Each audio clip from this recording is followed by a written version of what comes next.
প্রেমিকের হাতে হাত মধুমিতার দিলেন বিশেষ বার্তা।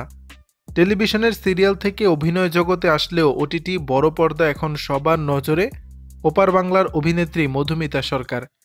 কাজের পাশাপাশি নিজের ব্যক্তিগত জীবনও চাঙ্গা এই অভিনেত্রীর। এছাড়াও নিজের বিভিন্ন মুহূর্তকে অনুরাগীদের সঙ্গে ভাগ করে নিতে বরাবরই সক্রিয় থাকেন সামাজিক মাধ্যমে। এদিকে শেষ হতে চলল 2024, তাই তো নতুন বছরকে স্বাগত জানানোর আগে 2024কে ফিরে দেখলেন মধুমিতা। বলা যায় অনেকটা আবেগপ্রবণ হয়েই নিজের ব্যক্তিগত সব মুহূর্তের কথাগুলো অনুরাগীদের মাঝে ভাগ করে নিলেন অভিনেত্রী।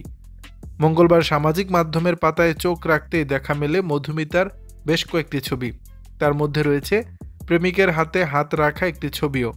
মধুমিতার কাছে এই বছরে ছবিটি কেন বিশেষ হলো সেটিও স্পষ্ট করলেন।